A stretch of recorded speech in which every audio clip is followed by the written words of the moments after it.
Na telefonu už zdravím analytika společnosti Silverum Pavla Hálu. Přeji dobré odpoledne. Dobrý den.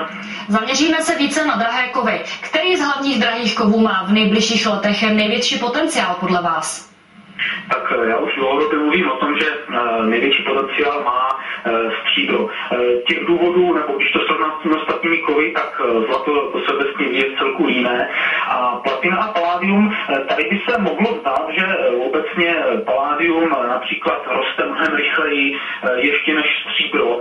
Na druhé straně u paládia spatřují také velká rizika. Ten důvod je v tom, že paládium a i platina drtivá část vlastně produkce těchto kovů je využívána na jeden specifický účel. A každý vlastně ten drahý kov, i zlato, i stříbro může být v průmyslu substituován. Naposledy například obletěla svět zpráva o nějaké partě vědců v Americe, kteří vyvinuli právě substitut tady těch kovů používaných v katalyzátorech. To znamená, každý z těchto kovů může být substituován a to je velké riziko pro tu cenu. Naproti tomu u stříbra, opět, tam se může najít substitut v určitých oblastech, ale jeho výhodou je v tom, že ono je používáno ve velkém, opravdu velmi širokém množství uplatnění. Často je navíc nenahraditelné. A i kdyby se v jednom nebo dvou, třech případech našel nějaký substitut, tak to tu poptávku potom stříbře zas tak nezasáhne. To znamená, je možné, že paládium, platina porostou rychleji jak stříbro, ale z hlediska potenciálu zůstanu u toho, že stříbro je pro mě z těchto kovů nejzajímavější. Takže stříbro je pro vás favorit v tuto chvíli. Já u něj tedy ještě zůstanu a navážu druhou otázkou. Myslíte si, že jsou opodstatněné obavy z hyperinflace ve Spojených státech a následný růst stříbra dokonce až na $100 v horizontu 2-3 let? Já si myslím, že ano, ale nejprve bych definoval, co je to hyperinflace. Hyperinflace je vlastně velmi rychlé znehodnocení měny v řádu týdnů, měsíců a existují teorie, že k hyperinflaci v USA může dojít i v řádu dnů. Například můj kolega Honza Dvořák popisoval určitý hypotetický sled událostí, řekněme nepovedené aukce federálních bondů a nepochopení ze strany Číny a tak podobně. Na druhé straně můj názor je trošku jiný.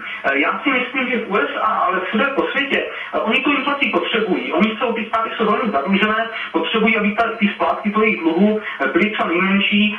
Na druhé straně já si myslím, že oni se budou snažit jít cestou co nejmenšího politického odporu, tedy aby byl takzvaně co nejmenší řet. To znamená, budou se snažit tu inflaci, řekněme, držet na nízké úrovni, aby to znehodnocování bylo postupné, aby řekněme, voliči nebo občané nebyli příliš nervózní. To znamená, aby nepřišla příliš velká politická odezva. Čili já si myslím, že inflace ano, stříbro v několika letech může jít na $100, to je ve současné hladině zhodnocení nějakých 300%, jako nějakých těch býčích cyklech komoditních nic neobvyklého, takže ano, ale myslím si, že ten růst bude spíše pozvolný, to znamená, nemyslím si, že dojde k hyperinflaci. A poslední otázka, poprosím stručně, jakou mají perspektivu podle vás růstu paládium a rhodium?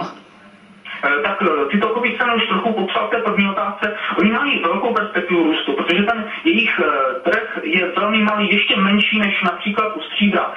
To bylo vidět na tom, že ty kovy opravdu rostly velmi raketově, mnohem víc než stříbro například. Ale jak už jsem zmiňoval, jsou u nich daleko větší rizika než například u stříbra právě z toho důvodu velmi jednostranného zaměření toho využití průmyslu. To byl Pavel Hála, analytik společnosti Silverum. Já vám děkuji za zajímavý a vyčerpávající komentář. A vývoj cen drahých kovů teď následuje v grafickém přehledu.